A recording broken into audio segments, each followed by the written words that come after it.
particularly one with a cast of sort of a cast of thousands. Like they really went for it. So I'm super excited to see it. I've certainly been there and visited and seen the sets, which are gorgeous, which are so cool. The work that they've done and just like the raw craftsmanship and the lighting, and I mean, it's just so extraordinary and over the top. And the maquettes, the puppets are beautiful and innovative in their way. And I can't wait for you guys to see it. I've seen some very rough cuts of some of the film, but it's too early to say. Of course, I don't know if you know this, but they record all the actors doing the show, doing the movie, before they even start animating it. So all of the dialogue has been down for a couple years now, and it's really great. So, have I written any new songs? I haven't really. I've been so focused on this other world of writing, and I'm just kind of just following where I'm being drawn to right now. The EP. Oh yeah. Well, I think we will probably go in and record that probably sometime this year. That will be some December stuff that we do. We have a date in the studio to record some stuff, and I think we would probably end up finishing all like some of the As It Ever Was, so it will be again. Material for an EP. Always loved your guitar strap. Which one? I assume you're probably meaning that like kind of Stars and Stripes one that I have on the J200, my main stage guitar. That is a solder. Isn't that how? I think it is solder straps, and they're based out of Chicago. And I don't know exactly what's going on if they're still a thing, but we used back in the day when we first were introduced to them. I think it was just a woman who made them out of her shop, and they are the best straps in the biz. And I feel like from that point on, I've only ever used her straps, and there have been some Decemberist branded solder straps over time. Ever be able to get recordings of the symphony shows? That's a good question. We do have recordings of them all. We ran into this before. We do have a recording. There exists a recording of our 2007 performance with the LA Philharmonic at the Hollywood Bowl. It is just two channels out of the board kind of recording. It's not a multi-track recording. I have heard it. I think it's probably releasable, sort of like bootleg plus. You'd love to have more control over the different instruments, but for just two channels out of the board, it's pretty good. But we have not ever been able to release that because of the stringent use parameters of the LA Phil. And understandably, I mean, it's like a giant, world-renowned orchestra.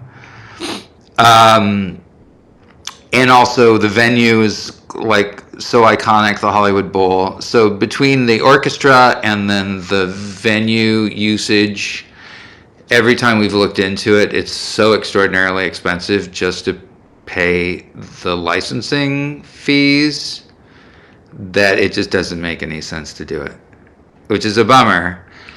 That's it. So I say that because we did record all these symphony shows. It might be that, dealing with the Oregon Symphony and the Arlene Schnitzer Concert House, the Arlene Schnitzer Club, that might be less restrictive and less expensive, but I don't know. What color socks am I wearing? I'm not wearing any socks. Just my naked feet in some plastic Birkenstock clogs. That's a bummer about this Substack Live thing. I thought that they had it fixed, but clearly it's so inconsistent. I feel like I got to work out a different streaming thing. That's what I'm going to do this year while Carson's off doing her stuff and being a professional artist. I'm going to figure out how to really nail live home streaming, and I know there's some people that can probably help me. Schnitzer people are so nice to me. I'll bet they let you. They are, of course. They're lovely. Hello for people joining. This was going to be. I was going to play live. Mario, did I see you out there? I'm going to talk to you. I'm going to drop you a line. Yeah, the Substack Live is just really inconsistent. Like, it worked the last time. I think it worked pretty well enough that I actually put it up on my Substack to, as a video, but clearly not this time around.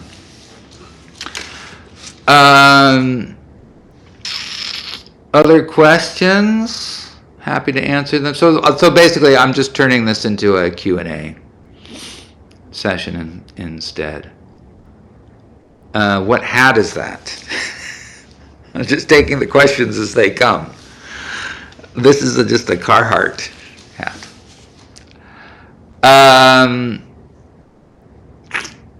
Yeah. Oh God, now it's coming too fast. Oh dear, now it's too fast. Okay, I'm gonna back it up. Have you read any good books lately? I just reread Train Dreams, I think for my third or fourth time, the Dennis Johnson novella. And I read that because I watched the movie on Netflix and was confused. It had been like 3 or 4 years, I think, since I had read it. And I was watching the Netflix movie and I was like, what? This feels this is not right. Like, this is not the book that I remember. And so I immediately went and reread the novella, which you can totally do in a day. Like, it is, I think it was initially published as kind of a longer short story in the Paris Review. And it is so fucking good, the novella. And that movie, while being really beautiful and clearly done with lots of love and a team of people who really cared about making good work, and in places I think it really shone. It did not capture the book. I feel like some of the core, like the really critical aspects of the book, I felt like it was overly kind of sanitized in a way and sentimentalized in a way that the book is not. The book is not sentimental. The book is not sanitary, for sure. The book is, the character in the book is really flawed and complex, and all the characters that surround him are deeply flawed, as Dennis Johnson was. And I think if you saw the movie and you liked it, you should read the book. The musical is no more. I'm sad to say. The musical died its death. It's complicated. I have all of the music. I'm not sure what I'll do with it. It'll just never be heard. How do I take my coffee? I take my coffee black. I'm a pour over guy. I have a pour over rig that I made. It's like a 2-hitter pour over rig, just like you probably can see them on Etsy. I think I just saw what people on Etsy were doing and just made, 2 boards that kind of sit on top of each other like this with some holes, and you put a Hario V60 on either side, and you've got your little pour over rig. Plant good weekend plans. Favorite holiday traditions on the horizon? Yes. I've got some Christmas parties that we like to go to. Some friends have like a carol sing-along cookie party that we go to, and then there is also a Hanukkah that we do with friends that we've been doing for years, like a Hanukkah dinner.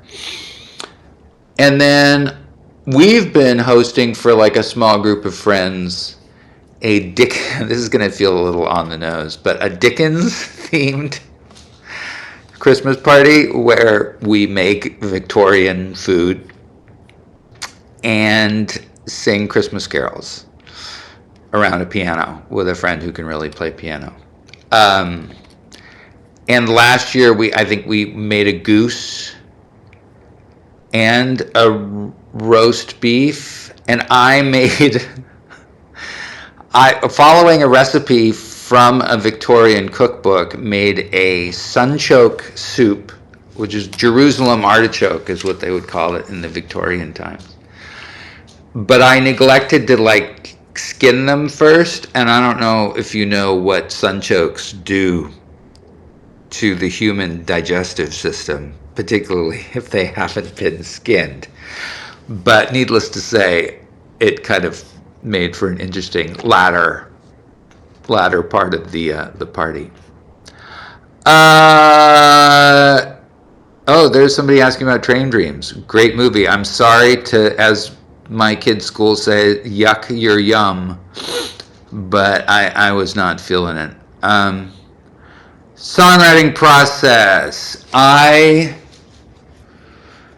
Songwriting process, it comes in various ways. Sometimes like the germ of an idea will exist and I'll sit down and explore it, like, God, I think I want to write a song about Joan of Arc, or maybe there's a song about a legionnaire who's stuck in the desert. Sometimes it's just like a germ of an idea and it's just kind of hanging out there, and eventually you're playing around on your guitar and you're like, oh, maybe this could be the song that's about Joan of Arc or about the legionnaire. Other times it's really just drawn out of the chord progression itself, what chords and melody can suggest and open up. That is a big part of it, and you're just sort of following leads and seeing, like, you become like a human large language model writing a song, where you're always just guessing at what the next word or note or chord will be. That often is how it goes. Newer version of Severed. I was thinking about doing a guitar tutorial for Severed, because it's gone through so many different iterations. Maybe that would be interesting. I'll work on that.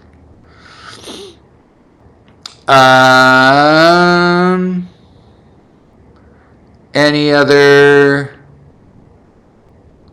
questions? Oh, now a lot of people. Any great new restaurants you've tried in the Portland area?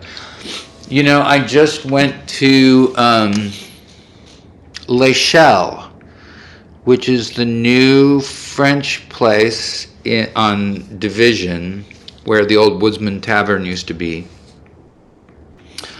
That I think was Naomi Pomeroy's kind of vision before she died. And Naomi, I don't know if people know, but she was kind of like a pioneer mainstay of the like early aughts Portland food scene.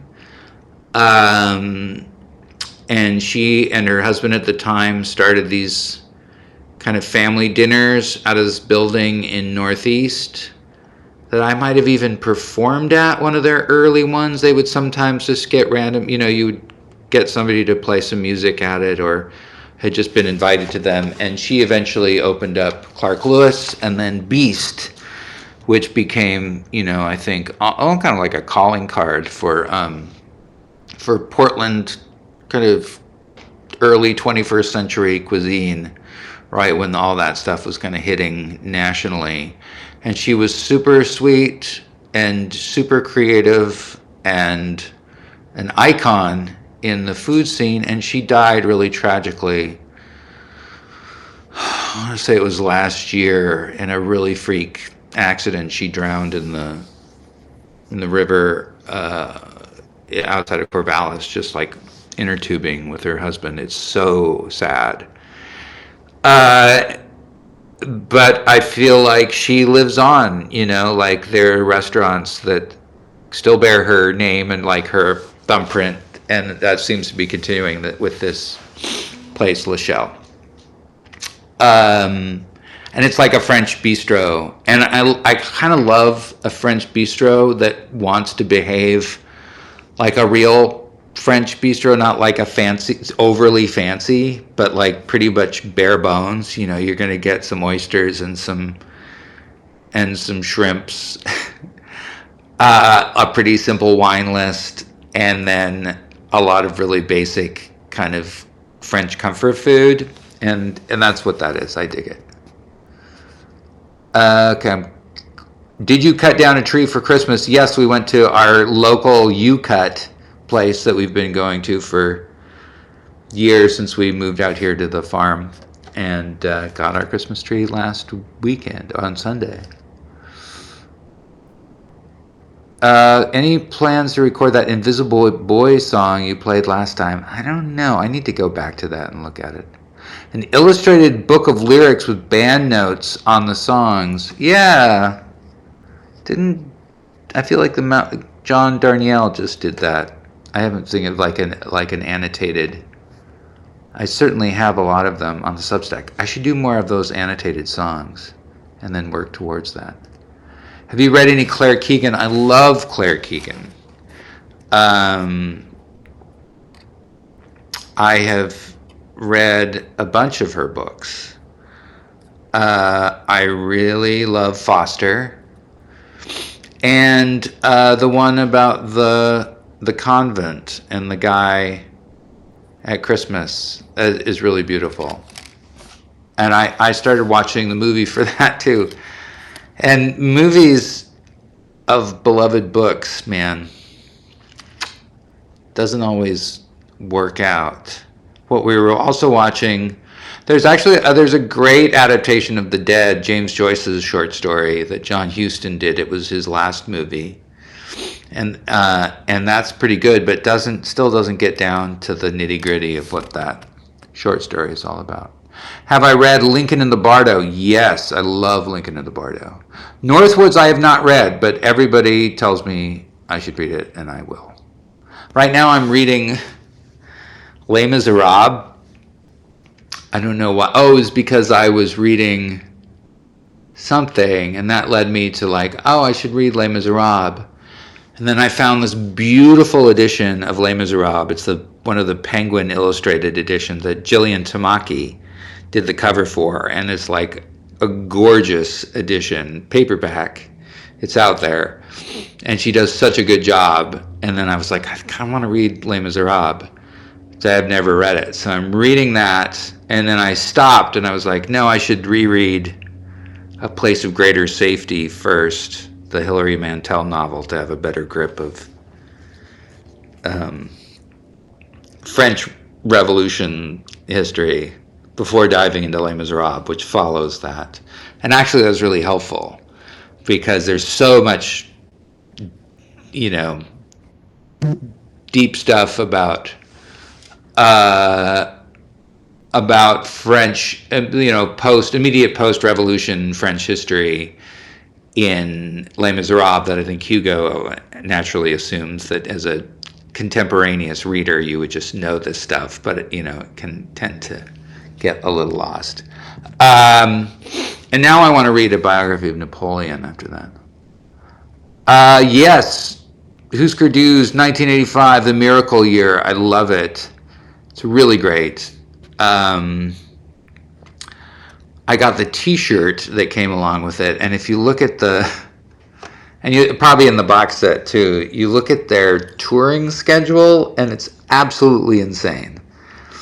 They're like 8 days on playing shows, and one of the tour dates consecutive tour dates is like Washington, D.C., London, England, and then Cleveland the next night. I mean, it's just like, how did you do it? If not with lots of speed. All right. R.I.P. the musical. I know, you guys. I'm bummed about it too. But that's the way these things go sometimes.